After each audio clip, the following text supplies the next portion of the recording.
In the stillness of night, as the world hushes and dreams begin their gentle descent, we open our eyes, not in waking, but in wandering. A slow drift back through the folds of time, to a moment before time had a name, to a silence that hummed with the potential of all things. Welcome, dear listener, to the beginning of everything. Let us begin. Before there were gods or mortals, before the seas were salted and the stars were kindled, there was only chaos. Not chaos in the modern sense of noise and clamor, but a wide, yawning gap, a formless void from which all things would spring. It was the womb of existence, boundless and unknowable, timeless and still. Chaos was not a god nor a being, but a state of being. It was the fertile nothing, the silent hum that buzzed behind the curtain of being. It held within it every potential, every shape unshaped, every sound unspoken. In this vast stillness, no borders were drawn, no elements were yet born. It was neither light nor dark, neither warm nor cold. It simply was, a blank tapestry on which the cosmos would soon be painted. And slowly, gently, from this expansive silence, the first whispers of form began to stir. Floating through chaos, the first deities emerged like glimmers of order in an ocean of potential. First came Gaia, the earth, mother of all that would ever be grounded and alive. She did not arise from somewhere else. She simply was. In a moment of still magic, her presence thickened out of chaos itself, steady and nourishing. Where there had been only endless void, now there was form, rolling plains of rich soil, quiet hollows ready to cradle life, and the gentle curve of hills under skyless space. She held the memory of forests not yet grown, of rivers not yet flowing. Beneath her skin lay the seeds of all future things. She was vast but intimate, enduring but tender. Her surface rolled with soft hills and deep valleys, though there were not yet trees or creatures to tread them. Her being was a symphony of quiet readiness, of soft green plains and wide open skies waiting to be filled. And alongside her emerged Tartarus, the deep abyss beneath even Gaia herself. It was a place of shadows and ancient gravity, not wicked or malevolent, but eternal and deep, a necessary counterbalance to Gaia's broad sunlit plains. Tartarus was the cavern of endings and of stillness, where time slowed to a halt and silence echoed forever. Though unlit, it was not hostile. Rather, it was the place where secrets slumbered. Eros, too, came forth. Love itself. Not merely a feeling, but the force that pulled together, that urged creation into being, that whispered unity into isolation. Eros existed not as a winged boy with a bow, but as a shimmering principle that danced between all things. The gentle pull of moonlight on water, the urge of seed to sprout, the first warm breath of spring after winter's hush, all were Eros. He did not shout, he sang softly into the silence, and the silence answered. From the union of shadow and night, Nyx and Erebus arose. Nyx was the velvety darkness of night itself, her presence both comforting and mysterious. Her form was vast, cloaked in silence and secrets, and her breath was the hush that settled over the world at dusk. Her arrival was not thunderous, but soft, like a curtain falling gently over the day. Erebus, her brother and counterpart, moved in tandem. He was the shadow that gathered in corners, the hush between moments, the pause in breath. Where Nyx stretched across the world, Erebus flowed within it. Together they moved like twilight itself, interweaving their essences in the boundless quiet. From their union came Aether and Hemera, offspring who would transform the primal landscape with light and rhythm. Aether, radiant and serene, was the divine light of the upper air, more ethereal than sunlight, more sacred than breath. He was the clarity of dawn before the sun rises, the luminous mist that veiled mountain tops. Hemera, his sister, was the very personification of day. She came each morning not as a blaze, but as a blessing, her steps brushing the horizon with rose and gold. Her light warmed without burning. Her presence stirred the stillness, not to startle, but to awaken. Together, Aether and Hemera marked the first great turning, light and shadow, day and night, moving in sacred exchange. Nyx herself was among the most prolific and enigmatic of the primordial beings. From her alone came a lineage of personified abstractions: doom, dreams, fate, death, sleep, and even strife. Yet these were not always terrors, for they represented the balance of existence. Sleep came like a quiet mist. Dreams fluttered through the darkness. Fate wove her quiet threads. These children of Nyx would one day shape the stories of gods and mortals alike. These celestial siblings did not quarrel. Instead, they danced in slow rhythm, Nyx drawing her silken veil across the world, Hemera gently lifting it. Their exchange was the first calendar, the first whisper of time passing. The world breathed in at night and out in day, in a calm and endless flow. Gaia, alone and yet full of life, then brought forth from her being Uranus, the sky. He was not merely an expanse, but a presence, endless, shimmering with potential, and tender in his embrace. His dome of stars arched above her in silent admiration, wrapping the earth in celestial calm. His arrival was like a sigh from the heavens, a gentle unfolding of vastness above her curves and ridges. Uranus did not speak, but his silence was filled with wonder. Drawn together by purpose and peace, Gaia and Uranus began their sacred union.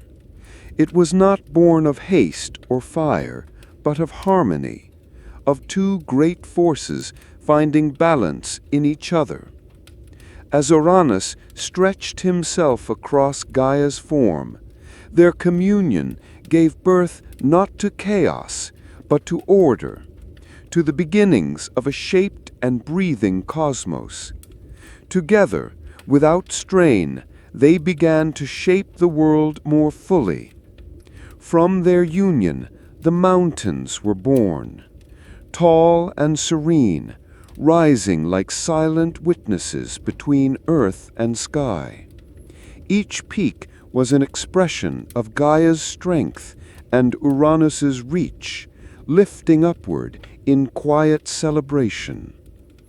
These were not harsh or jagged, but noble and still, their summits veiled in the soft breath of clouds.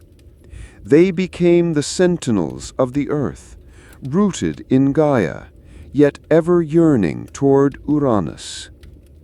Then came Pontus, the sea, vast and murmuring, drawn forth from Gaia's depths with a fluid grace. He was not tempestuous in those early days, but calm, reflective, and steady. His waves lapped gently at the shores of the forming world, speaking in the ancient tongue of tides. With him came the first suggestion of rhythm, of ebb and flow, of wandering and return. Gaia gave birth without turmoil, her children arising not as burdens, but as gifts, extensions of her soul and body, each shaped by love and purpose. Gaia also brought forth Urea, the divine personifications of mountain ranges. Each peak stood not only as a geological feature, but as a sacred soul, holding its own unique calm and majesty. These peaks would later become the thrones of gods and the retreats of wandering hermits. These beings, Gaia, Uranus, Nyx, Erebus, Tartarus, and Eros, did not seek power. They simply were. They moved through the early cosmos like notes in a slow lullaby, each with a role that complemented the others. Together, they began to shape a world not yet populated, not yet filled with stories of love and loss, but calm and waiting. The earth rested beneath the sky, and the stars blinked shyly into being. The sea hummed quietly against the land, and the mountains stood in watchful silence. Night and day traced their patient circle, and love, that ever-whispering force, stretched its arms through it all, preparing the way for what was to come. And so, in this world of first beginnings, the primordial beings rested, eternal, serene, and full of promise. As the hush of the primordial world gave way to gentle stirring, the next phase of existence began to unfold. Gaia, the ever-generous earth, and Uranus, the far-stretching sky, grew closer still. Their bond was not forged in sudden flame, but in a steady, eternal embrace. Each night, Uranus would descend, cloaking Gaia in a canopy of stars, and together they whispered across the horizon. The sky covered the earth not in dominance, but in devotion, and the earth rose to meet the sky with gentle longing.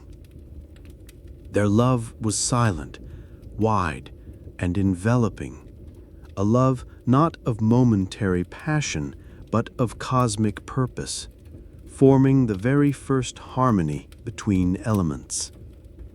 In their union, they did not only create offspring, they composed the structure of the world, wrapping the void in form and filling it with promise. The bond between them deepened, not with haste, but with quiet resolve, as though the cosmos itself desired to grow and evolve. From their union came the 12 Titans, mighty and resplendent, each embodying vast aspects of the natural world. Their birth was not a sudden cascade of light and thunder, but a measured emergence, like stars appearing one by one in a twilight sky. Each Titan rose with an essence as wide and deep as the force they embodied. Oceanus, the eldest, took the form of a vast and ever-flowing river that wrapped around the world, a silent current encircling land and time alike. He represented the eternal flow of life and change, and he carried the wisdom of movement within his depths. By his side was Tethys, nurturing and calm, who gifted the world with fresh waters, springs, brooks, and nourishing rain that would one day bathe the earth in fertility. Hyperion, golden and noble, stood tall with a gaze that pierced the dawn. He was the forerunner of celestial light, and through him would come Helios, the sun, Selene, the moon, and Eos, the dawn. His very essence shimmered like sunlight on still water. His sister, Theia, luminous and proud, carried the brilliance of heavenly vision. She would infuse her children with beauty and illumination, their radiance not only seen but felt in every sunrise and silver moonbeam. Then came Coeus, keeper of intellect and the axis of heaven, quietly contemplated the patterns of stars yet named. Phoebe, her radiant consort, exuded clarity and insight, a goddess of brightness and prophecy. Crius, a titan of the constellations, gazed steadily into the night skies. Mnemosyne, the personification of memory, held within her the recollections of all that had come before, and the seeds of all stories yet to be told. Then came Themis, the embodiment of divine law and natural order. She did not enforce rules, but maintained harmony through quiet wisdom. Rhea, motherly and composed, would soon become central to the unfolding tale. Iapetus, stern and powerful, would father figures of change and boundary. Atlas, who would bear the sky. Prometheus, bringer of fire. Epimetheus, who would scatter gifts to mankind. And Menoetis, a cautionary force of violent pride. But not all of Gaia and Uranus's children were like the Titans. From Gaia's deaths also came the Cyclops, beings of immense power and elemental presence. They were not monstrous, but primordial in nature. Each bore a single luminous eye in the center of their foreheads, an eye not of menace, but of insight, focused like the steady gaze of the rising sun. Argus, the bright one, radiated with lightning's fire. Brontis, the thunderer, rumbled with a voice that echoed like distant storms. Steropes, the flasher, gleamed with the suddenness of starlight. These Cyclops were gifted artisans of the divine. Though their forges were not yet built, within them slept the knowledge of metal and fire, of hammer and anvil. In time, they would craft the thunderbolts of Zeus, the trident of Poseidon, and the helmet of Hades. But in these early days, they dwelt in silence, waiting for a world ready to receive their gifts.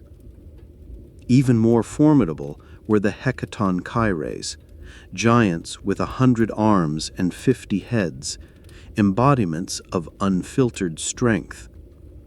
Cotys, Briareus, and Gyges were their names. Their bodies were vast like mountains, and their many arms reached in all directions, capable of shaping wind and hurling boulders. Their heads, 50 in number, murmured in quiet unison like waves lapping at a shore. Yet they were not violent by nature. Their presence was immense but still, like thunderclouds resting on the horizon. They were protectors in potential, destined to become the shield and fury of the gods. But to Uranus they were overwhelming, a vision of might beyond comprehension, and in his unease he mistook majesty for menace. Uranus, once gentle and admiring, grew fearful. His heart, once open and tranquil, darkened with doubt as he beheld the magnitude of his own offspring.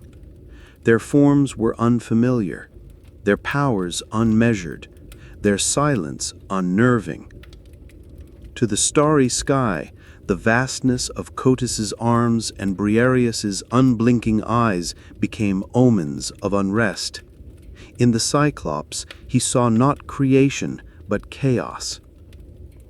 He did not understand that their strength was balanced by purpose, that their thunder held rhythm, and their eyes bore clarity. One by one, he turned away from these children, veiling his unease in action. In the stillness of the night, he cloaked his fear in resolve. He forced them downward, deep into the hidden layers of Gaia's body, into the cavernous depths of Tartarus.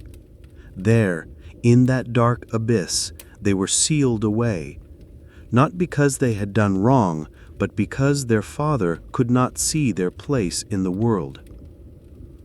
He did not banish them with fury, but with quiet dread, locking them away where his gaze could not follow. Gaia, ever feeling and ever giving, felt a great ache in her soul. She had borne these children in harmony, and now they were buried in silence. Her heart, so wide and ancient, trembled. Her grief took root like a slow-growing tree. It wound through her valleys and stirred the roots of mountains. She grieved not only for the children entombed, but for the fracture in the balance of the world. From her sorrow bloomed resolve. She moved with the patience of stone and the clarity of water. With calm hands, she reached into her own essence and fashioned a tool, not crude, but sacred. She crafted a sickle of flint, its edge gleaming with intention, not wrath. It was a blade forged not to destroy, but to separate, to reset the course of what had strayed. It would be the instrument of transition, of painful yet necessary change. In her sorrow, Gaia crafted a plan. Slowly, carefully, she shaped a sickle of sharp flint, honed not for vengeance, but for change. One by one, she approached her Titan sons, but only Cronus, the youngest, stood forward. Ambitious and cunning, he agreed to her plan. With firm resolve, he waited. On a night veiled in mist and quiet, as Uranus descended to lay over Gaia, Cronus leapt from hiding, his form silent but unyielding. The sickle gleamed not with malice, but with purpose, a tool of cosmic necessity. With a single deliberate motion he struck, cleaving the sky from the earth. The act sent a shiver through existence, the first cry of rupture, the first wound in the endless stillness. Uranus recoiled, his starry form retreating upward, his voice echoing like thunder across the vault of heaven. From the drops of Uranus's blood that scattered across Gaia, life burst forth, not as punishment, but as transformation. The Furies emerged cloaked in sorrow and justice, their presence a reminder that even the divine must honor sacred bonds. With eyes that never slept and wings like twilight, they would wander the world bearing witness to acts of familial betrayal. The giants rose next, massive and primal, their strength born not of destruction, but of unshaped potential. They were the guardians of wild places, their voices deep as caverns, their movements stirring the forests. The Melii followed, ash-tree nymphs, tall and silent, their hair woven with leaves and bark. They would dwell in the groves and wooded hollows, watching over the mortal world yet to come. They were caretakers, protectors, and hidden mothers of humankind, whose lives would be cradled in the wood of ash trees. And afar away, across the sea, where foam danced upon the waves, another being was born. From the mingling of sky and sea, Aphrodite emerged.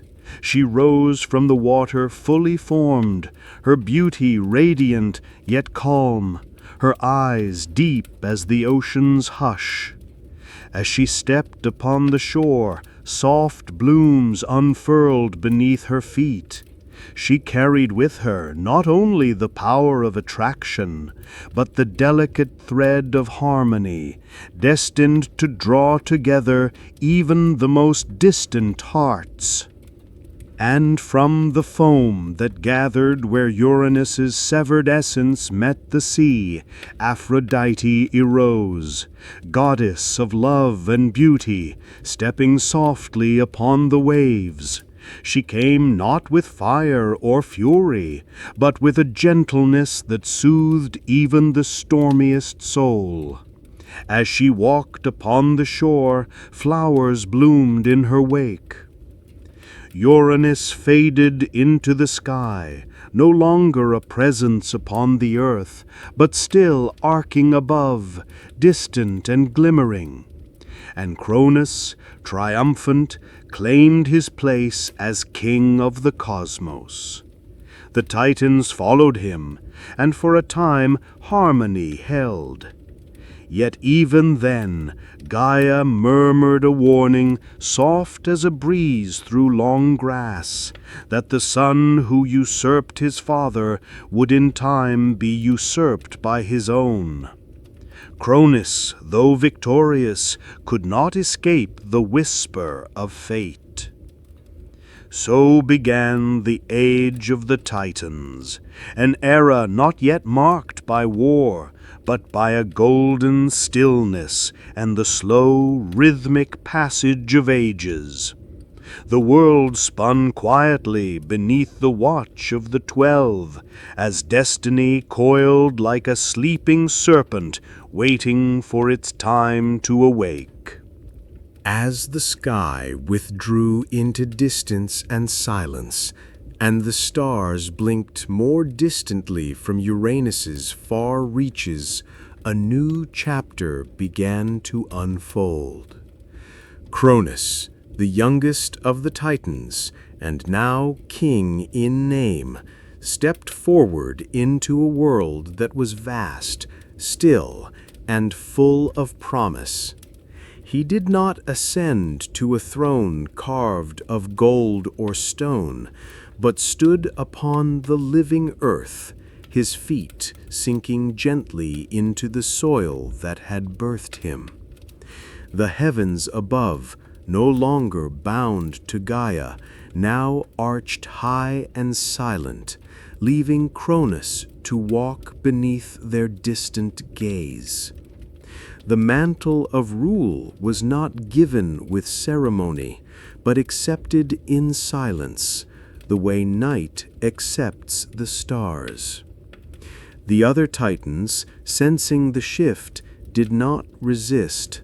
They watched as the cycle turned and fell into quiet accord. Cronus's rule was the dawn after an old storm, the world settling into rhythm after a fracture had passed. The violent moment of Uranus's fall echoed only faintly, like thunder remembered. Cronus was not a king of conquest, but of consequence, his authority granted by act and inevitability. He moved with measured grace, neither brash nor boastful. In his silence was certainty.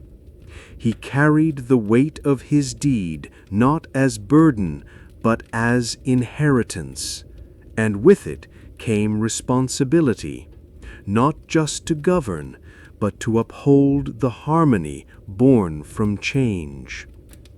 With Gaia at his side and the Titans at his back, Cronus stepped into the fullness of his role, shaping the first kingdom of the gods with every motion and every breath.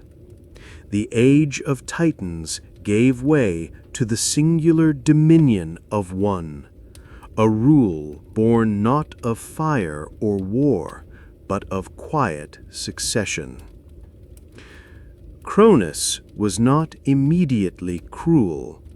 In the early days of his reign there was peace. The earth was fruitful, the skies steady, and the oceans calm. The rivers hummed their gentle tunes, and the forests rustled like lullabies.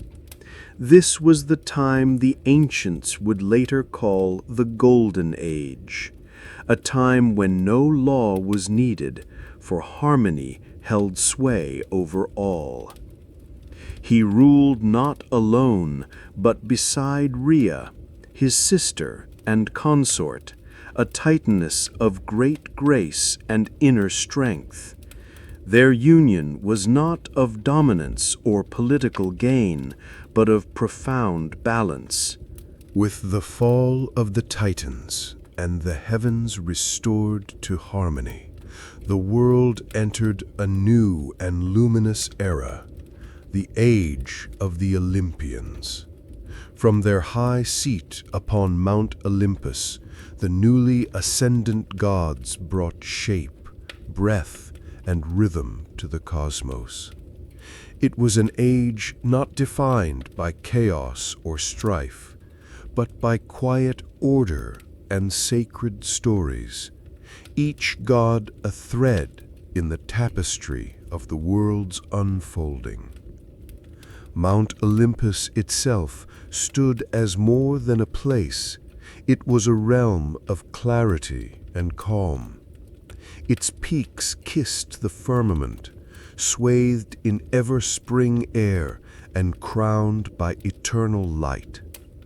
Clouds gathered at its feet like cloaks, and winds moved in reverent silence. From its marble halls, veiled in mist and radiant with celestial glow, the 12 Olympians began to guide the balance of creation. Zeus, first among equals, ruled not by force, but by presence. His throne shimmered with lightning's memory, yet he sat in stillness, observing the arcs of stars and the murmur of fate. His voice, deep and resonant, carried the gravity of law. He upheld oaths and the natural order, ensuring justice rippled through the realms like a calm tide. He could summon thunder and silence with equal command. Mortals and gods alike looked to him when decisions required wisdom, and his judgments were carved into the seasons like runes into stone. Hera, his consort, moved with regal poise, queen of Olympus, goddess of marriage and sacred bonds. Her presence steadied Olympus like an anchor. She oversaw the sanctity of unions, watched over the rituals of marriage, and inspired reverence among both mortals and immortals. Her gaze held the power of discernment, and her crown symbolized the dignity of loyalty and commitment. She walked with elegance and resolve, her voice soothing disputes, her will preserving the heart of family and fidelity. Poseidon, brother of Zeus, chose not Olympus but the sea. He made his dwelling in coral palaces deep beneath the ocean's surface, where fish glimmered like stars and tides danced in ancient rhythm. His trident stirred waves and stilled storms. Sailors whispered his name with respect, for his moods shaped their fate. His realm pulsed with raw beauty, his spirit echoing in the roar of breakers and the hush of deep trenches. He was the force behind ocean winds and the guardian of coastal lands, his presence sensed in every shell and foam crest. Hades, the third brother, ruled the underworld with solemn grace. His realm was not one of dread, but reflection. Veiled in twilight, it welcomed souls with quiet reverence. He walked its fields of asphodel and listened to the river Lethe's murmurs. As judge of the dead and keeper of secrets, he upheld the laws of passage and peace. Cerberus guarded his gates, not with menace, but with loyalty. Hades did not intervene in the world above, but his silence anchored the wheel of life and death, giving meaning to all things. Demeter, goddess of the harvest, brought abundance to the earth. Fields blossomed under her care, wheat and barley swaying like golden prayers. She taught mortals to plant, tend, and reap. Her grief in her daughter Persephone's yearly descent into the underworld marked the changing seasons, autumn's fall, winter's hush, and spring's return. She moved through orchards and meadows, her hands trailing blossoms. Each grain of seed and drop of rain answered her voice. She was the breath behind bread, the spirit within seed, and the song within soil. With the Olympians in quiet harmony atop their celestial thrones, the world below stirred with a new kind of life. The age of mortals began not with a sudden change, but with a gentle unfolding, a soft murmur through the trees, a shimmer in still waters, and the steady heartbeat of human endeavor. The gods, though powerful and serene, did not seek to control this new race entirely. Instead, they observed with quiet curiosity as the first spark of consciousness stirred in the clay below. Prometheus, one of the Titans who had sided with Zeus during the Titanomachy, became their chief architect. With hands shaped by patience and eyes that saw far, he sculpted humanity from the earth, moist clay drawn from the sacred riverbeds, molded beneath the light of dawn. Each figure he formed was not identical, but unique, an echo of nature's own variety.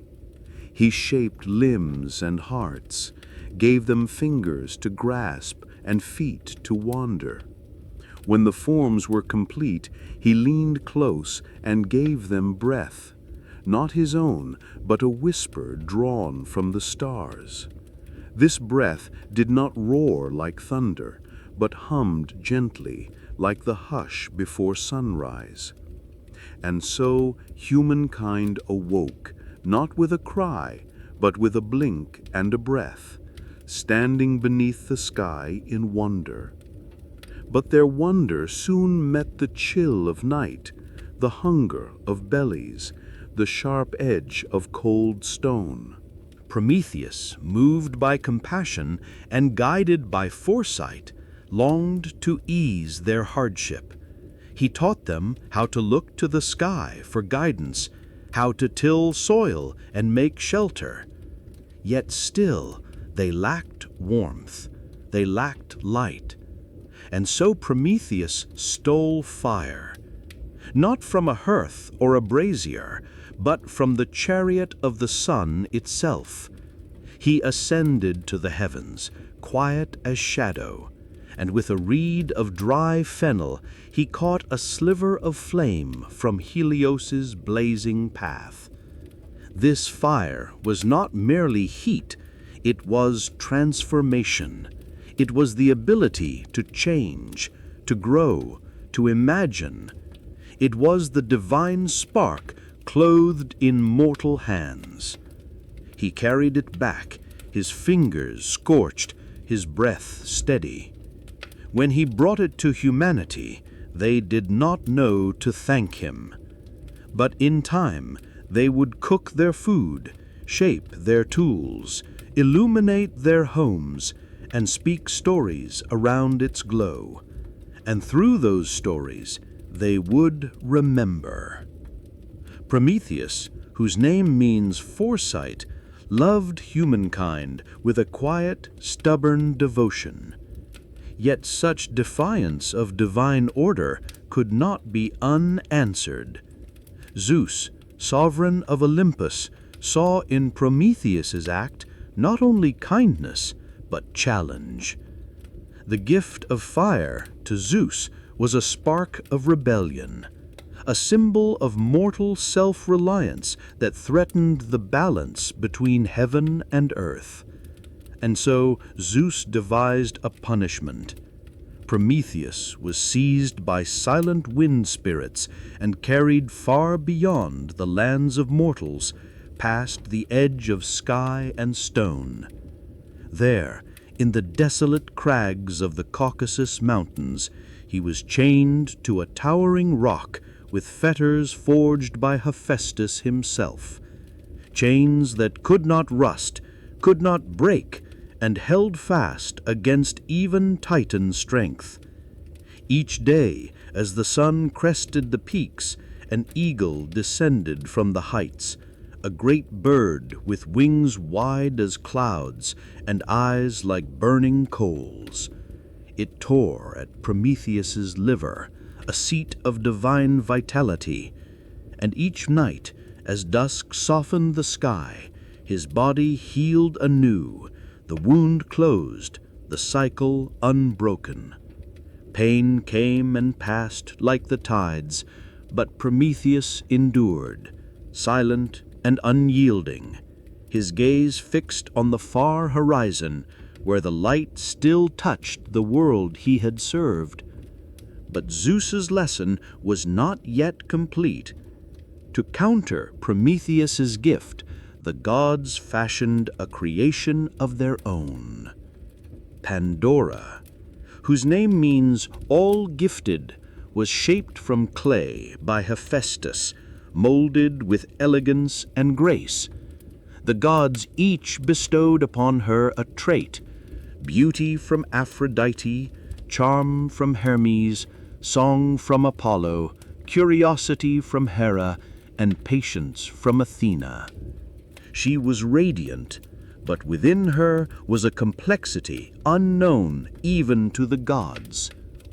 To her was given a jar, ancient and sealed, wrapped in mystery.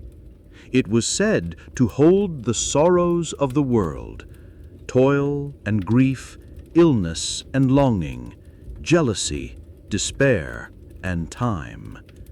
But among these was one final thing, veiled and silent.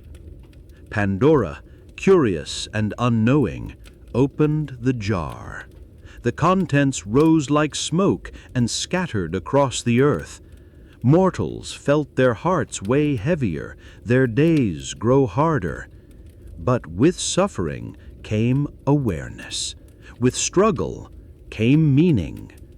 and from the jar's depths, as the last echo fell, emerged hope.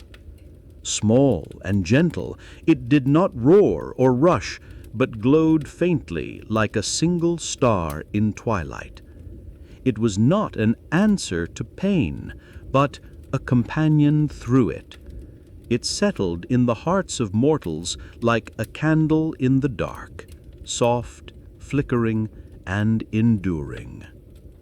Though sorrow had entered the world, so too had the promise that no sorrow would be borne alone.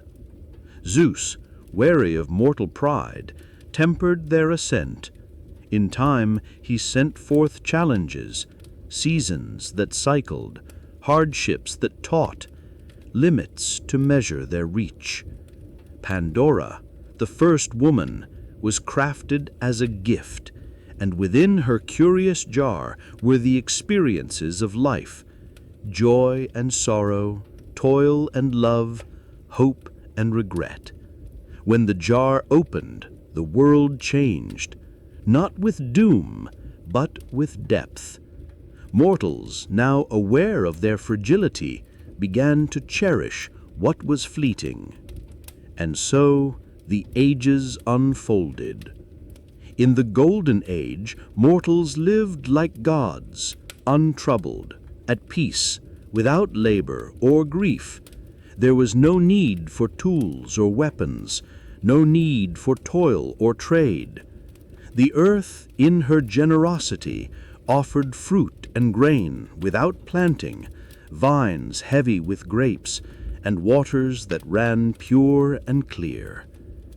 Trees blossomed in every season, their branches low with sustenance, and flowers opened, not for pollination, but in joy.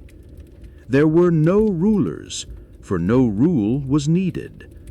Kindness guided every heart, and justice walked quietly among men. The wind whispered only gentle truths, and no one lied or stole. There was no old age, no suffering. All lived in quiet health and ease, their lives unfolding like the petals of a lily in morning light. Mortals spoke little, for the world spoke to them, in birdsong and breeze, in sun-dappled fields and moon-kissed seas. Music was the rustle of leaves, poetry the hush of twilight. Death, when it came, arrived not as a fearsome thief, but as a soft sigh, a gentle passage into a dreamless rest. It was an age of pure being, unclouded by ambition, untouched by regret. But like all seasons, it passed, not from failure, but from change. Time stirred, and the world prepared for its next unfolding. The Golden Age, though gone, remained a memory in the bones of myth, a whisper of paradise carried like pollen through the soul of history.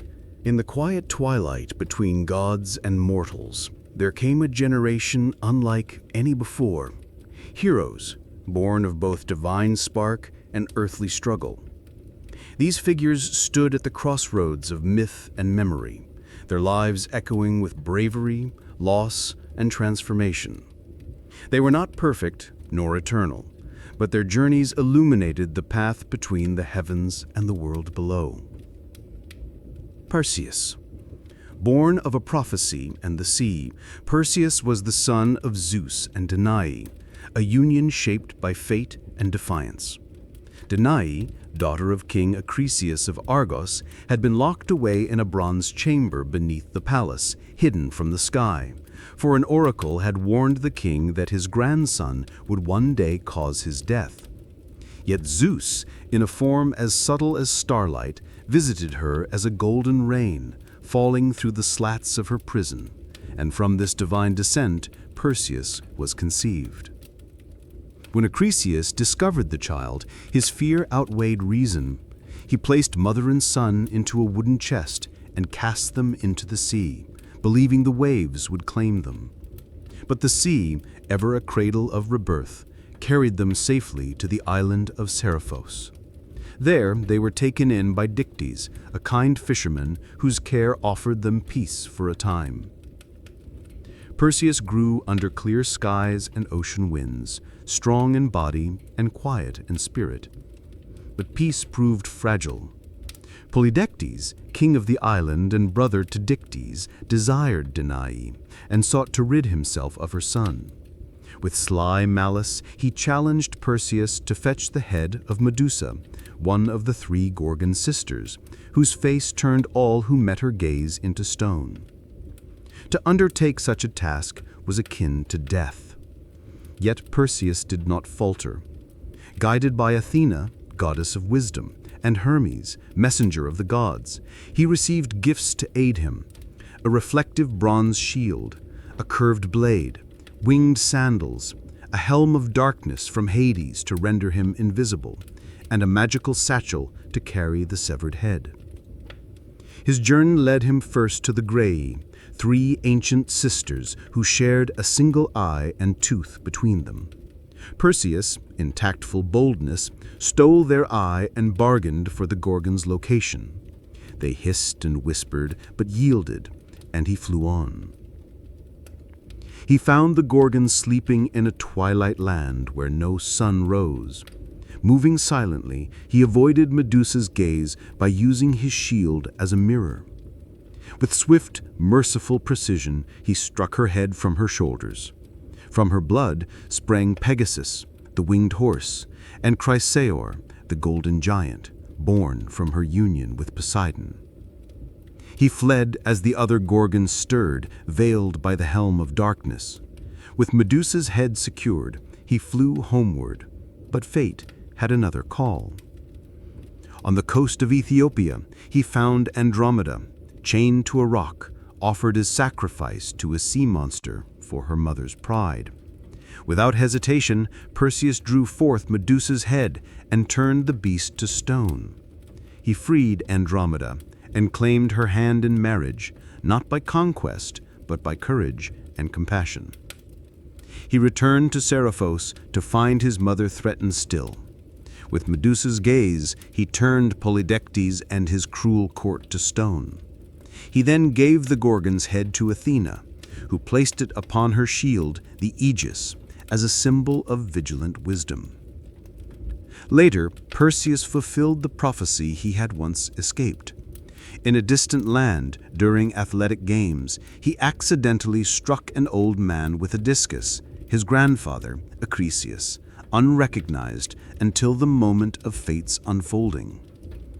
Yet Perseus was not cursed. He refused the throne of Argos and founded Mycenae instead, where his lineage gave rise to many heroes to come. His life was a mirror of balance, of divine aid and mortal choice, of peril met with poise. Perseus's tale became a constellation in the northern sky, his name woven into the fabric of the stars, his deeds remembered as the quiet triumph of light over shadow. Heracles. Heracles, son of Zeus and the mortal Alcmene, was born into challenge. Even in his infancy, he was marked by fate. Hera, wife of Zeus and ever wary of his mortal offspring, burned with a jealousy that knew no peace. She sent 2 serpents into the cradle where Heracles lay, yet the child rose in calm, reached with tiny hands, and strangled the creatures before they could strike, a sign of the strength that would define his life. As he grew, he was taught by the finest mentors: music by Linus, wrestling by Autolycus, archery by Eurytus, and chariot driving by Amphitryon. But even in youth, his power was difficult to temper. His emotions ran deep, and his sense of justice was primal. In a tragic moment, Heracles, in a fit of divine madness sent by Hera, slew his own wife Megara and their children. This grief shattered him. To seek purification, he turned to the oracle of Delphi, who commanded that he serve King Eurystheus of Tiryns and complete a series of trials. the 12 labors. Each trial tested more than strength. The Nemean lion, whose pelt no weapon could pierce, was defeated by Heracles' bare hands. He wore its hide as a mantle. The Lernaean hydra, a serpent with regenerating heads, fell through cunning and fire. He captured the golden hind of Artemis without harming it, showing restraint. He brought the Erymanthian boar down from the snowy peaks and cleaned the Augean stables in a single day by rerouting rivers, a feat of both ingenuity and humility. He chased the Stymphalian birds from their marshy haunt with bronze clappers, tamed the Cretan bull, and subdued the mares of Diomedes, wild and man-eating. He stole the girdle of Hippolyta, queen of the Amazons, and brought back the cattle of Geryon, crossing vast lands and scorching deserts. He even ventured into the garden of the Hesperides to retrieve golden apples, enlisting the help of Atlas himself. And in his final task, he journeyed to the underworld to retrieve Cerberus, the three-headed hound. He did so not with chains or trickery, but with solemn respect, returning the beast unharmed after completing the task. In this, Heracles became the only living soul to enter Hades and return, not by stealth, but by strength and consent. Through each trial, Heracles gained not only renown, but understanding. His anger gave way to focus, his sorrow to perseverance. He bore the weight of guilt, but never relinquished the path of redemption. Even in his death, caused by a poisoned garment given in misguided love, his suffering was transfigured. The pyre consumed his mortal form, and Zeus lifted his son to Olympus. There he was granted immortality. Hera, at last reconciled, welcomed him. Heracles married Hebe, goddess of youth, and found peace among the stars. His constellations light the night sky, and his labors live on in tale and symbol, as echoes of a man who bore the burden of his flaws, and through endurance transcended them. Theseus. Theseus was the son of Aegeus, king of Athens, or, as others whisper, of Poseidon, god of the sea, and Aethra, a mortal woman of wisdom and patience. His birth was veiled in secrecy and divine ambiguity, but his destiny was clear. He was to be a protector of Athens, a unifier of peoples, and a figure whose deeds would ripple through generations. Raised in the quiet coastal town of Troezen, Theseus grew in strength and stature. When he came of age, his mother led him to a great stone, beneath which his father had hidden a sword and sandals, tokens of his lineage and birthright. With steady hands, Theseus lifted the stone with ease, and thus began his journey. He chose the land route to Athens, a path lined with peril and injustice. Along the way, he rid the road of brigands and monsters, Periphathes with his club, Sinis the pine-bender, the monstrous sow of Cremonian, Sciron who kicked travelers into the sea, Cerconian the wrestler, and Procrustes who stretched or shrank his guests to a cruel bed. Theseus defeated each not by strength alone, but by turning their methods upon them, restoring justice with poetic balance. Once in Athens, he revealed his identity to Aegeus. Yet peace was short-lived. The city was under tribute to Crete, forced to send 7 young men and 7 young women each year to be devoured by the Minotaur, a creature of man and beast, born of Minos' pride and Poseidon's will. Theseus volunteered to go, not out of glory, but to end the suffering. In Crete, he met Ariadne, daughter of King Minos. She gave him a thread to guide his return from the labyrinth, where no one had ever escaped. In the heart of Bebos, nestled between hills and sacred springs, lay the city of Thebes, a city steeped in myth and shadow, whose walls echoed with both divine favor and deep sorrow.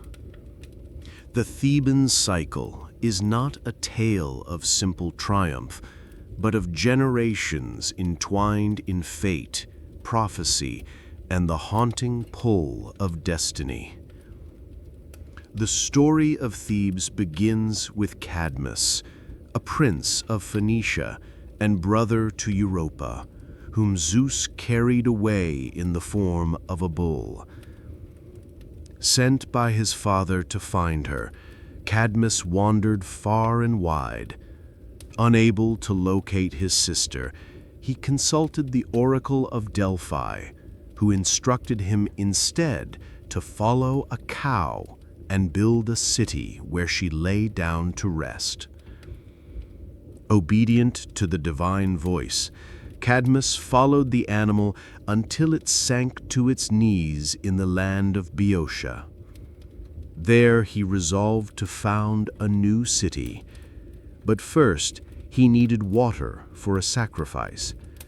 He sent his companions to a nearby spring, unaware it was guarded by a great serpent, spawn of Ares, god of war. The serpent killed them all. Cadmus, undaunted, slew the beast with his spear. At Athena's urging, he sowed the serpent's teeth into the earth. From the furrows sprang armed warriors, the Spartoi, whose name meant sown men. These warriors fought one another until only 5 remained. These 5 joined Cadmus as the founding families of Thebes, forming the noble houses that would shape the city's destiny. The gods granted Cadmus a reward and a warning. He was given Harmonia, daughter of Ares and Aphrodite, as his bride. Their wedding was attended by gods and graced with divine gifts, including a necklace from Hephaestus said to bring both beauty and misfortune. Though Cadmus ruled wisely and introduced the alphabet to the Greeks, the dragon's curse lingered. Tragedy followed his descendants, like shadows trailing sunlit paths. Generations passed, and a king named Laius ruled Thebes. He was a man once sheltered in exile and restored to the throne by the kindness of Pelops. Yet he violated sacred bonds by abducting Chrysippus, son of Pelops, a deed that angered the gods and cast a dark prophecy over his line. The oracle warned that any son born to Laius would be his undoing. Despite the warning, Laius and Jocasta had a child. In fear, Laius ordered the infant's feet to be pierced and bound and left him exposed on Mount Cithaeron. But fate cannot be so easily silenced. The child was found by shepherds and raised by King Polybus and Queen Merope of Corinth, who named him Oedipus, swollen foot. Years passed, and doubt crept into Oedipus's heart. When he asked the oracle at Delphi of his parentage, the response was chilling. He was destined to kill his father and marry his mother. Horrified, Oedipus fled Corinth, determined never to harm those he loved. But fate has a steady hand. At a crossroads near Daulis, he quarreled with an old man who refused him passage, and in a burst of temper struck him down. That man was Laius, his true father. Oedipus journeyed on and found Thebes under the grip of the Sphinx, a creature with the body of a lion, the wings of an eagle, and the face of a woman. She posed riddles to travelers and devoured those who failed. Her question to Oedipus, "What walks on 4 legs in the morning, 2 at noon, and 3 in the evening?" was answered with clarity, man. In infancy he crawls, in maturity he walks upright, and in age he leans on a cane. The Sphinx leapt from her perch in defeat, and Thebes rejoiced. Oedipus was made king and married the widowed queen Jocasta, never knowing she was his mother. They bore 4 children, Antigone, Ismene, Eteocles, and Polynices. Years later, plague fell upon Thebes. The oracle declared it was the result of unpunished blood guilt. Oedipus, ever the seeker of truth, pursued the answer. Piece by piece, the horror unfolded. He had fulfilled the prophecy. Jocasta hanged herself. Oedipus, in despair and penance, blinded himself with her brooches. He relinquished the throne and wandered into exile, a figure of sorrow and wisdom. But the tale did not end. Eteocles and Polynices, sons of Oedipus, agreed to rule Thebes in alternating years. Yet Eteocles refused to yield the throne. Polynices, exiled, raised an army with the help of Argos and returned, leading the famed war of the 7 against Thebes. The brothers fought and slew each other at the city gates. Creon, Jocasta's brother, now king, declared Eteocles a hero, but denied burial to Polynices, branding him a traitor. This decree set in motion the final act of sorrow. Antigone, steadfast and mournful, defied Creon's edict. Guided by piety and familial love, she covered her brother's body with a handful of earth. When discovered, she refused to recant. Creon condemned her to be sealed in a cave, alive. But the gods do not sleep. Tiresias, the blind prophet, warned of divine wrath. Too late, Creon relented. Antigone had hanged herself. Her betrothed Hymen, Creon's son, took his life beside her. Creon's wife, Eurydice, did the same upon hearing the news. Thus did the house of Laius, once royal and proud, perish under the weight of its own curse.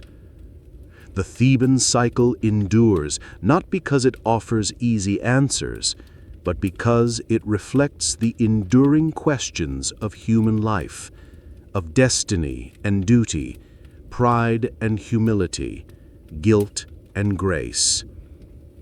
In the stones of Thebes, one hears not only the echoes of a ruined dynasty, but the quiet strength of those who sought truth even when it shattered them. And so Thebes remains, not merely a city, but a mirror to the soul, where even in ruin, something sacred still whispers through the dust. Long before swords clashed upon the plains of Troy, the seeds of ruin were sown not in hatred, but in beauty. The tale begins at a wedding, one attended by gods and mortals alike. Thetis, a sea nymph, was to wed Peleus, a mortal king. From their union would be born Achilles, but more immediate was the discord it invited. For Eris, goddess of strife, had not been invited. Angered by the slight, Eris arrived unbidden and cast into the feast a golden apple inscribed with a single phrase, "To the fairest." Instantly, the apple became a symbol not of admiration, but of rivalry. Hera, queen of the gods, Athena, goddess of wisdom and war, and Aphrodite, goddess of love and beauty, all claimed the apple as theirs. Zeus, wary of choosing among them, delegated the decision to a mortal, Paris, a prince of Troy raised in rustic exile. He lived as a shepherd on Mount Ida, far from the politics of his royal lineage. To him came the three goddesses, each offering a bribe to sway his judgment. Hera promised him dominion over all Asia. Athena offered glory in war and unmatched wisdom. And Aphrodite, with a smile that knew the hearts of men, promised him the love of the most beautiful woman in the world. Paris, young and entranced, gave the apple to Aphrodite. In that moment, the fate of nations turned. His choice secured her favor, but earned him the enmity of Hera and Athena, whose wrath would one day shape the battlefield. The prize Aphrodite promised was Helen, daughter of Zeus and Leda, raised in Sparta and wed to its king, Menelaus. Helen's beauty was such that poets likened her to the moon in full, and painters dared not capture her face for fear it would outshine their craft. Before her marriage, many noble suitors had come to win her hand, kings and princes from across the Greek world. To avoid discord among them, her stepfather, Tyndareus, king of Sparta, devised a solemn pact. All suitors must swear an oath to uphold and defend the man Helen chose, to protect their bond with sword and honor. The man she chose was Menelaus, brother of Agamemnon, and a powerful figure in his own right. When Paris arrived in Sparta, he was received with hospitality, for Menelaus was away in Crete. During his stay, he met Helen. Some say Aphrodite's enchantment compelled her. Others whisper she was swayed by Paris's charm, his youth, and the promise of a new life. However it unfolded, the two departed together for Troy, leaving behind an empty palace and a smoldering insult. Menelaus returned to find his queen gone and his household dishonored.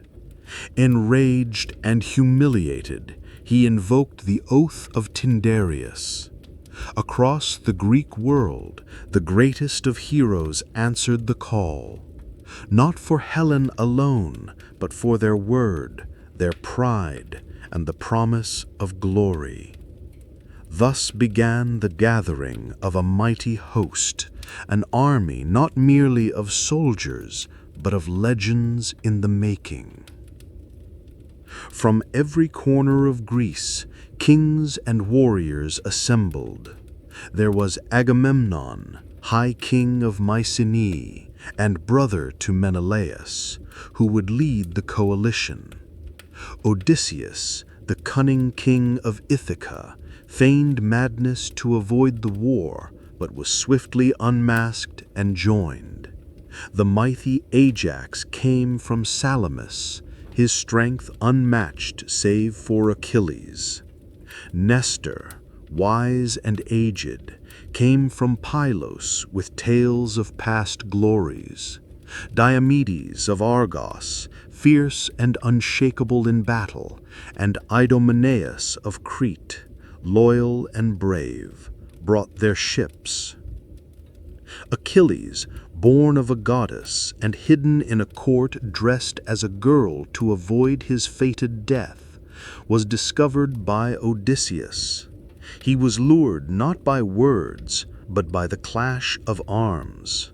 When weapons were presented, he alone reached for the sword.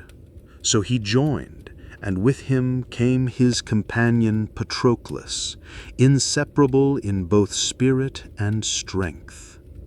The fleet set sail from Aulis, but nature did not favor them. The winds were stilled, and Calchas, the seer, revealed the cause. Artemis demanded the sacrifice of Iphigenia, daughter of Agamemnon. Torn by duty and love, Agamemnon consented. Some say the goddess saved her, whisking her away. Others that her blood stained the stones of Aulis. The Greeks landed on Trojan shores, and the war began, a siege that would last 10 long years. Yet the Iliad, composed by Homer, captures only a fragment of this great war, a few weeks in its final year. The Iliad begins not with glory, but with wrath. Achilles, prideful and fierce, feels slighted when Agamemnon takes Briseis, his war prize. In fury, Achilles withdraws from battle, and the Greeks falter. The Trojans, led by Hector, press their advantage. Hector, Prince of Troy, is noble and courageous, beloved by his people and family. He leads the charge that drives the Greeks to their ships. In desperation, Patroclus dons Achilles' armor and leads the Myrmidons into battle. His valor inspires the Greeks, but it is not enough. He is slain by Hector, believing him to be Achilles. Patroclus' death is not only the loss of a warrior, but of Achilles' dearest companion, a bond closer than brothers, a love some say divine. Achilles' grief is volcanic. He returns to the battlefield with a heart full of vengeance. Clad in new armor forged by Hephaestus himself, Achilles is an unstoppable force. He slays Hector in single combat, binding his body to a chariot and dragging it around the walls of Troy in a display of grief and rage. But even in fury, humanity stirs. King Priam, guided by the gods, enters Achilles' tent in the dead of night, humbly pleading for the body of his son. Achilles, moved by the sight of the aged king and the shared sorrow of fathers, relents. For a time the war pauses in mourning, and the Iliad draws to a close, not with a victory, but with a funeral pyre burning beneath a silent sky. Yet the story does not end. Achilles' fate was always known. He would earn eternal glory, but not see old age. During the battles that followed, Paris, guided by Apollo, loosed an arrow that struck Achilles in the heel, the only vulnerable spot left unguarded. The mightiest of Greeks fell, and with him a piece of the war's fire dimmed. The Greeks mourned, and a fierce contest was held to determine who would inherit his armor. Ajax, greatest in strength, lost to Odysseus's clever words. In shame, Ajax fell upon his sword. The war dragged on, but would not end until the Greeks resorted to cunning. Odysseus devised the plan, a hollow wooden horse, vast and stately, filled with warriors.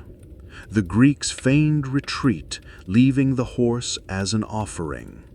Despite warnings from Cassandra and Laocoon, who cried out that it was a trick, the Trojans brought the horse within their walls. That night, while the city slept in celebration, the warriors emerged. The gates were opened. The Greek army returned. With Troy in ruins and the war at last ended, the warriors of Greece turned their eyes westward, to their homelands, their families, and the uncertain peace that awaited them. Yet, as so often in Greek myth, the end of one struggle was merely the beginning of another. For the journey home, the nostos, would prove as perilous as the war itself. Agamemnon, king of Mycenae and commander of the Greek forces, returned in triumph, bearing the spoils of war and the captured prophetess Cassandra. But no banners waved for him, no songs of victory rose in the halls of his palace.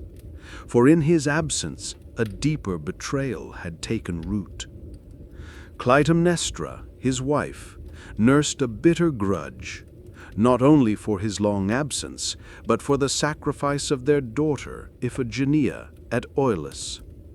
Her resentment smoldered into hatred, and in her isolation she found solace and vengeance in Aegisthus, a cousin of Agamemnon and long-standing enemy of the house of Atreus. Upon his return, Agamemnon was received not with affection, but with a cold hospitality. Clytemnestra greeted him with false warmth, unfurling rich purple tapestries beneath his feet, a gesture both honoring and ominous, for such luxury was reserved for the gods.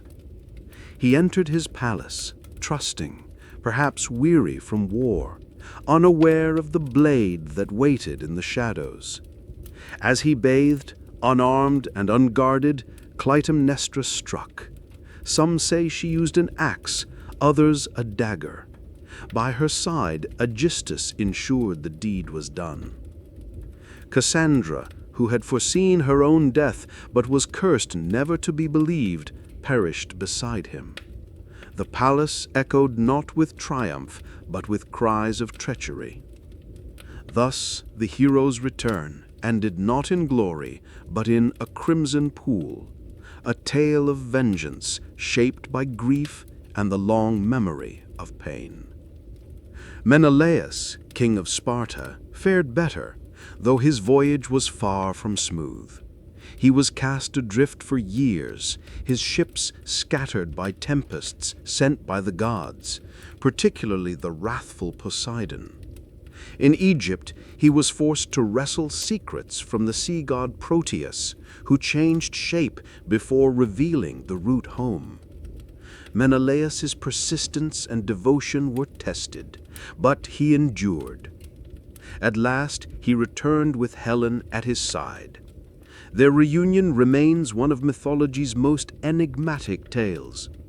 Some say Helen, restored to her halls, was greeted with joy by her people. Others claim she was met with suspicion, her beauty a painful reminder of the war it sparked. Yet Menelaus forgave her, whether out of love, duty, or a deep weariness only the war's survivors could know. Together, they resumed their rule in Sparta. In the twilight of their lives, myth tells us they were favored by the gods and granted rest in the Elysian fields, a rare peace and a quiet end to a story born of divine whim and human longing. Odysseus, king of Ithaca, would journey the longest. His tale, immortalized by Homer's Odyssey, became a testament not only to his cunning and courage, but to the endurance of the human spirit. 10 years passed before he would set foot once more on the shores of his homeland. From the outset, the gods played both aid and obstacle. Poseidon, angered by Odysseus's blinding of his son Polyphemus, the Cyclops, cursed him to wander the seas. Driven by fate and storms, Odysseus faced trials that tested every part of his character. On the Isle of the Lotus Eaters, his men nearly lost themselves to forgetfulness. In the cave of Polyphemus, Odysseus's wit saved them, as he called himself nobody and escaped beneath sheep's bellies. He encountered Circe, the enchantress who transformed men into beasts, but through Hermes' aid he resisted her charms and won her friendship. He braved the underworld, speaking with the shades of fallen comrades and his own mother, learning of perils yet to come. The sirens sang of forgotten desires, but bound to the mast, Odysseus endured their song. Between Scylla and Charybdis, he sacrificed to survive. On the island of Helios, his men slaughtered sacred cattle, and Zeus punished them with storm and death. Alone, shipwrecked, and grieving, Odysseus washed ashore on Ogygia, where Calypso held him in enchanted comfort for 7 years. Offered immortality, he declined, yearning always for Ithaca and for Penelope. At last, the gods relented. Odysseus was aided by the Phoenicians and returned in secret. Disguised as a beggar, he found his home overrun with suitors. Penelope, ever loyal, had stalled them with cleverness, promising to choose a new husband once she finished weaving a shroud, only to unweave it each night. Odysseus, with Telemachus and a few loyal servants, struck down the suitors in righteous fury. He reclaimed his throne, embraced his wife, and peace, long delayed, came to Ithaca. But not all homecomings were peaceful. The curses that lingered from Troy and the house of Atreus continued to unfold. Orestes, the son of Agamemnon and Clytemnestra, returned to avenge his father. Torn between justice and piety, he slew his mother and Aegisthus. For this matricide, the Furies, ancient goddesses of vengeance, tormented him, chasing him into madness. At Delphi he sought refuge, and the gods themselves debated his fate. At last, Athena established the Areopagus, the first court of law, and judged Orestes with wisdom and mercy. He was absolved, and the Furies, appeased, were transformed into the Eumenides, kindly ones. These stories echo the lasting effects of divine retribution. For the Greeks, the gods were not distant forces, but intimate presences in their moral lives.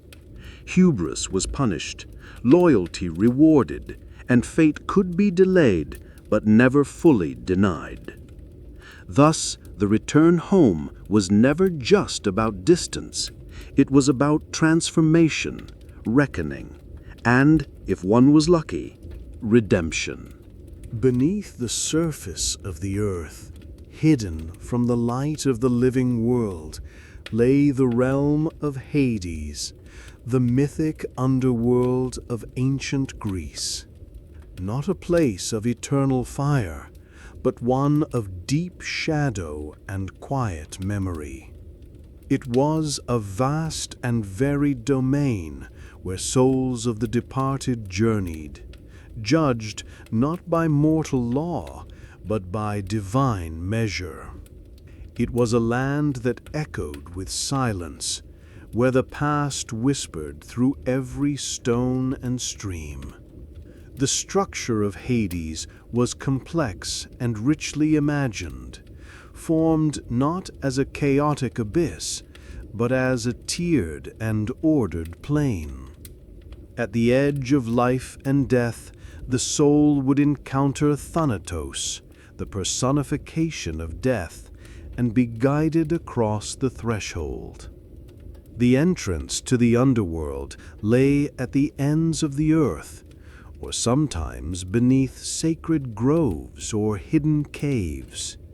Before the gate stood Charon, the grim ferryman, who demanded an obol, placed beneath the tongue of the deceased as payment for passage across the river Acheron. Beyond the gate, the landscape of Hades stretched in dim, dusky light. There were regions for the common dead, realms for heroes and righteous souls, and prison-like depths for the condemned.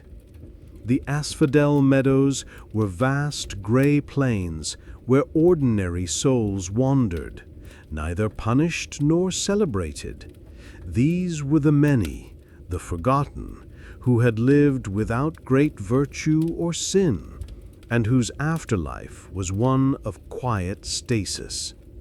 To the west lay the Elysian fields, a land of golden light and endless peace. It was said to bloom with flowers that never wilted, and to echo with the sweet music of lyres and gentle laughter. Those who reached Elysium had lived justly, or were favored by the gods. Here resided great poets, noble warriors, and wise rulers. Rarer still was the Isle of the Blessed, where those reborn thrice and always righteous would dwell in eternal joy.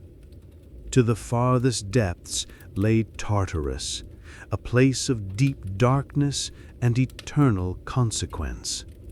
Unlike Hades proper, Tartarus was a prison, older even than the gods, surrounded by bronze walls and guarded by monsters.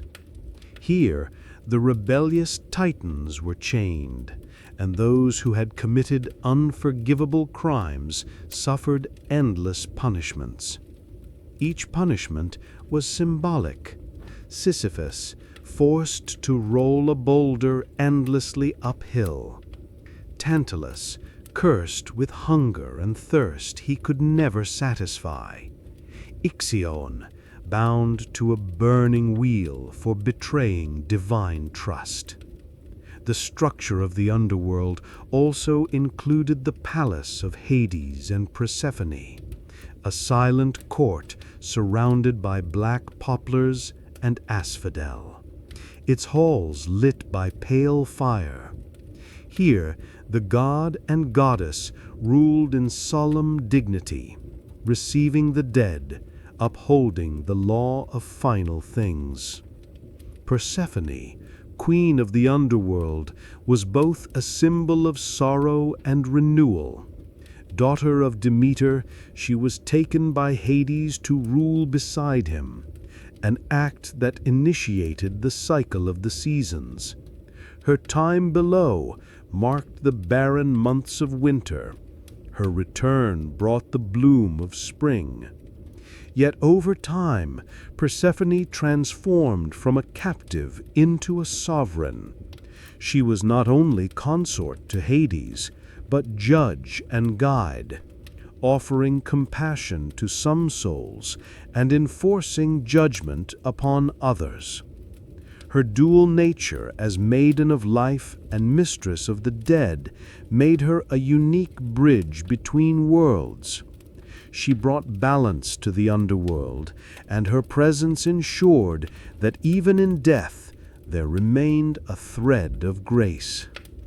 Within this somber kingdom, the fate of each soul was determined by three ancient judges, Minos, Rhadamanthus, and Aeacus.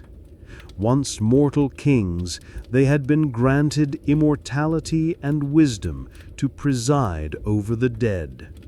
Rhadamanthus judged souls from the east, Aeacus those of the west, and Minos held the final word. Together, they weighed lives not by reputation, but by truth. Every deed, every choice was laid bare. Those whose hearts were light with virtue passed into Elysium.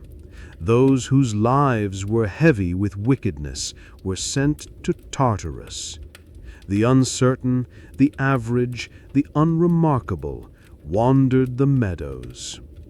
The Greek underworld was more than a destination. It was a reflection of a life's essence. It was not punishment for sin, but a continuation of moral order. It gave form to human hopes and fears, and placed even the gods under the rule of unyielding fate. Thus, the mythic underworld was not a realm of simple dread. It was a mirror held up to the soul, where each life was remembered, each spirit guided, and where, even in darkness, there remained the possibility of light.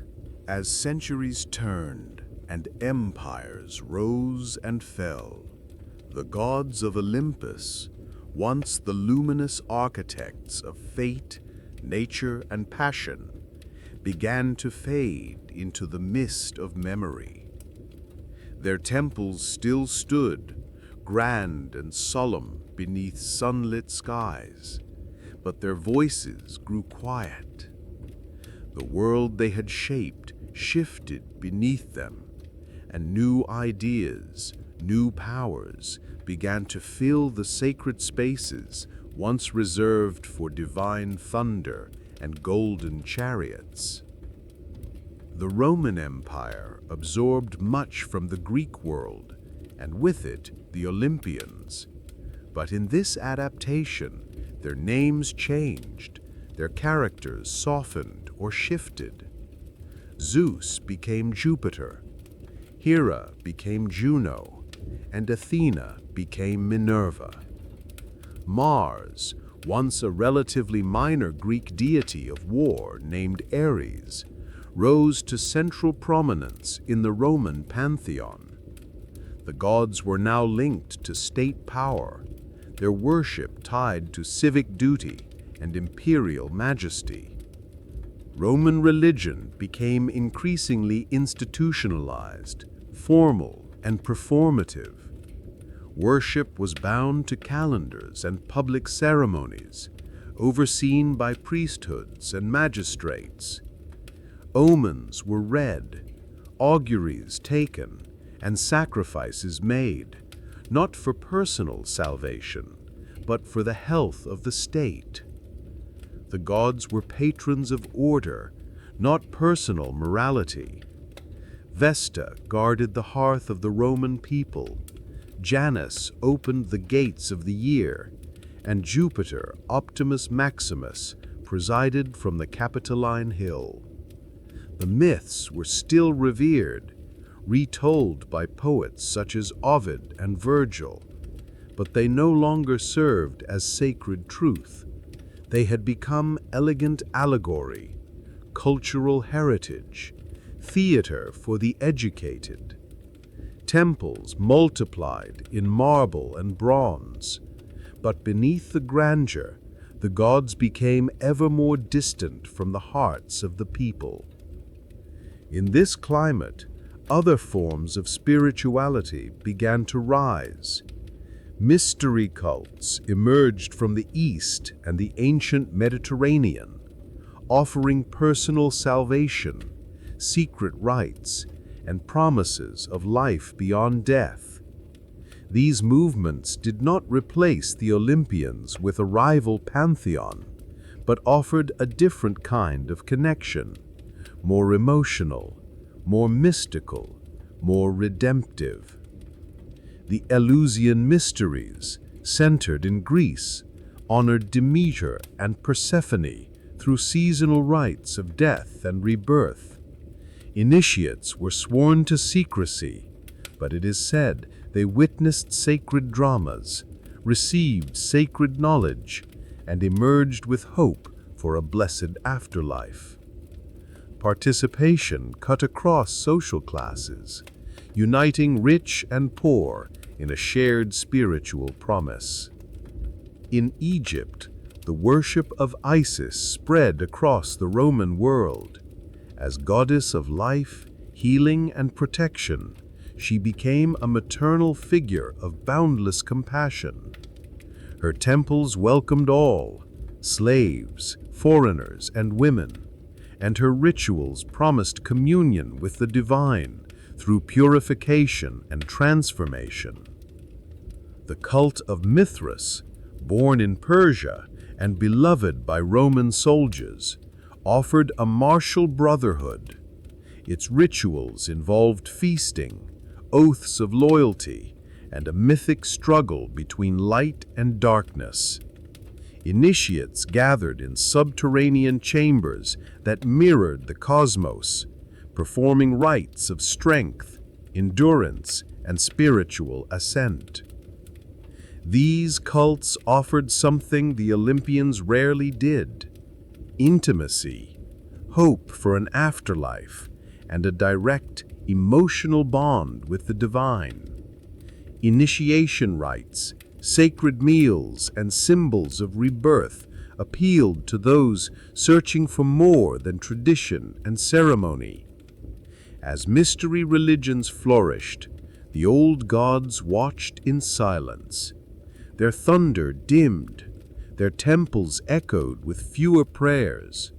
The people still honored them, but increasingly they turned their hearts elsewhere, inward, upward, and toward the mysteries. Though the gods of Olympus faded from the temples and the altar fires, they were never truly forgotten. Their stories, sculpted in marble and written in verse, lingered like old starlight, dim but enduring. As time moved forward, their myths found new life in unexpected places, carried by artists, poets, philosophers, and dreamers. During the Renaissance, Europe experienced a rebirth of interest in the classical world. Artists and scholars looked back to ancient Greece and Rome not with disdain, but reverence. The gods, once silent, were given voice again in the paintings of Botticelli and Raphael, the sculptures of Michelangelo, and the verse of Petrarch. Myth became a language of beauty and balance, ideal forms and eternal truths. In the frescoes of chapels and in the margins of illuminated manuscripts, mythological scenes intertwined with Christian imagery. Venus stood alongside the Madonna. Apollo mingled with Saint John. The gods were not worshipped, but they were respected as emblems of humanity's search for meaning, beauty, and wonder. Their images served to inspire, to educate, and to elevate the human spirit. The Enlightenment, which followed, cast a cooler gaze upon the myths. Reason and science became the new lens through which the world was seen. Yet even as belief in the literal truth of the myths waned, their literary power remained. Homer, Hesiod, and Ovid were studied not as prophets, but as poets. Their tales became foundational texts of Western education, shaping ideals of heroism, tragedy, and virtue. Philosophers like Voltaire and Rousseau saw in myth both folly and wisdom, stories that revealed the fears, hopes, and structures of ancient thought. Myth was analyzed, allegorized, and often softened into metaphor. Yet it endured because it spoke to the human condition in ways logic alone could not. The gods were no longer prayed to, but they still walked across the stage of imagination. In modern times, myth has become a language of storytelling. Writers and filmmakers have woven these ancient tales into new fabrics. From James Joyce to Rick Riordan, from operas to comic books, the Olympians have donned new masks. They appear in novels and video games, in films and symphonies, not as relics, but as characters reborn. The essence of Athena's wisdom, Artemis's independence, or Hermes' cunning lives on in countless forms. Contemporary myth-making is democratic. Anyone can draw from the old well. The Olympians have become symbols of strength, jealousy, curiosity, love. Their stories are retold not because we believe them literally, but because they still feel true. They reflect our conflicts, our dreams, our longing for justice and connection. Even now, when thunder rolls or the sea stirs with strange power, the names of Zeus or Poseidon may still be whispered, not in worship, but in reverence. In literature, psychology, and art, the gods linger as archetypes and metaphors. Carl Jung saw in them reflections of the collective unconscious, deep patterns of thought and feeling. Myth speaks in symbols, and symbols never die.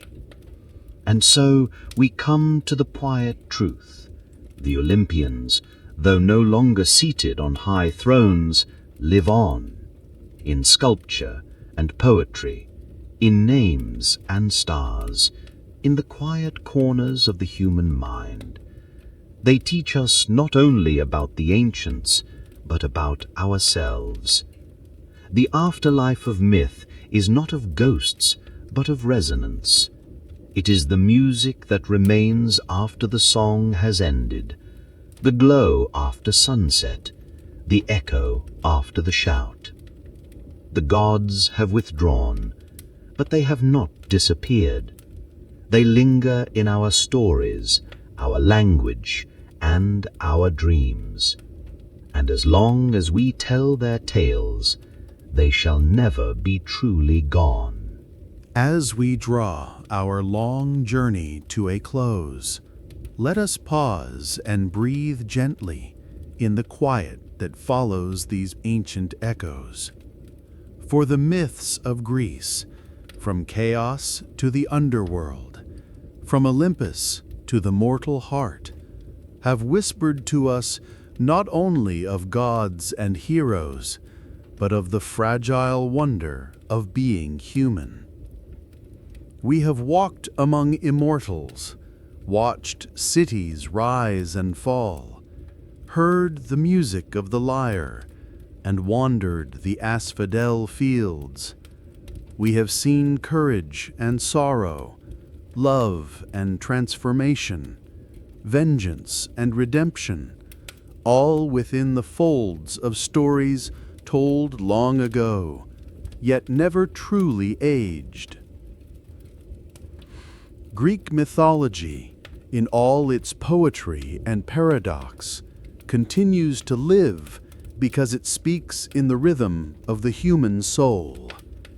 It teaches us not through doctrine, but through symbol, metaphor, and beauty. It invites us not only to remember, but to reflect, not to judge, but to dream. And now, dear listener, may you find stillness as the last notes of these tales settle into silence. Let the voices of gods and heroes dissolve into sleep. Let the weight of myth turn to mist. Close your eyes gently, knowing the stories are safely nestled within you, waiting to stir again with the dawn.